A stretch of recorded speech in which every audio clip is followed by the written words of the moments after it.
Welcome to competitive exams material అండి. ఈ వీడియోలో మనం కొన్ని ఇంపార్టెంట్ ఇండియన్ హిస్టరీ బిట్స్ని చూద్దాం. బ్రిటిష్ ఇండియాలో ప్రారంభించిన మొదటి రాజకీయ సంస్థ ఏది? బ్రిటిష్ ఇండియాలో ప్రారంభించిన మొదటి రాజకీయ సంస్థ కలకత్తాలోని భూకమందుల సంస్థ. నెక్స్ట్, 1928 నెహ్రూ నివేదికలోని అంశం ఏమిటి? 1928 నెహ్రూ నివేదికలోని అంశం అదానివేశ రాజ్య హోదా కోసం రాజ్యాంగ ముసాయిదా ఆకృతి. 1919లో అఖిల భారత్ సమావేశానికి అధ్యక్షుడిగా ఎన్నికైంది ఎవరు? 1919లో అఖిల భారత సమావేశానికి అధ్యక్షుడిగా ఎన్నికైంది మహాత్మా గాంధీ గారు అండి. మాంటేగు చెమ్స్ఫోర్డ్ సంస్కరణల వల్ల వచ్చిన చట్టం ఏది? మాంటేగు చెమ్స్ఫోర్డ్ సంస్కరణల వల్ల వచ్చిన చట్టం ఏది? భారత ప్రభుత్వ చట్టం 1919. డయార్చీ ప్రకారం రిజర్వ్ అంశాలపై ఎవరి ప్రత్యక్ష నియంత్రణ ఉంటుంది? డయార్చీ ప్రకారం రిజర్వ్ అంశాలపై ఎవరి ప్రత్యక్ష నియంత్రణ ఉంటుంది? గవర్నర్. ఇండియన్ లిబరల్ ఫెడరేషన్ సంస్థాపక సభ్యులు ఎవరు? ఇండియన్ లిబరల్ ఫెడరేషన్ సంస్థాపక సభ్యులు ఎవరు? సురేంద్రనాథ్ బెనర్జీ. సురేంద్రనాథ్ బెనర్జీ.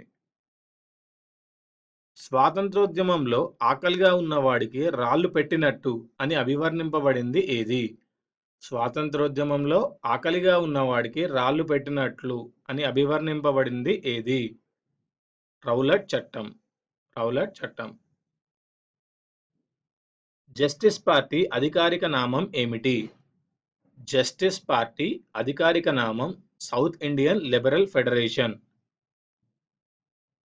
స్వాతంత్రోద్యమంలో మార్పు కోరని వారుగా పేరుబడింది ఎవరు?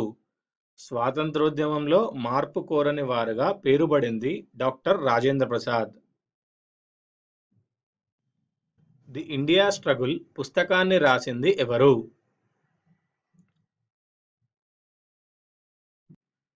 ఇండియా స్ట్రగుల్ పుస్తకాన్ని రాసింది నేతాజీ సుభాష్ చంద్రబోస్ అండి. నేతాజీ సుభాష్ చంద్రబోస్. భారత జాతీయ కాంగ్రెస్ బహిష్కరించిన రౌండ్ టేబుల్ సమావేశం ఏది? భారత జాతీయ కాంగ్రెస్ బహిష్కరించిన రెండవ టేబుల్ సమావేశం ఏది?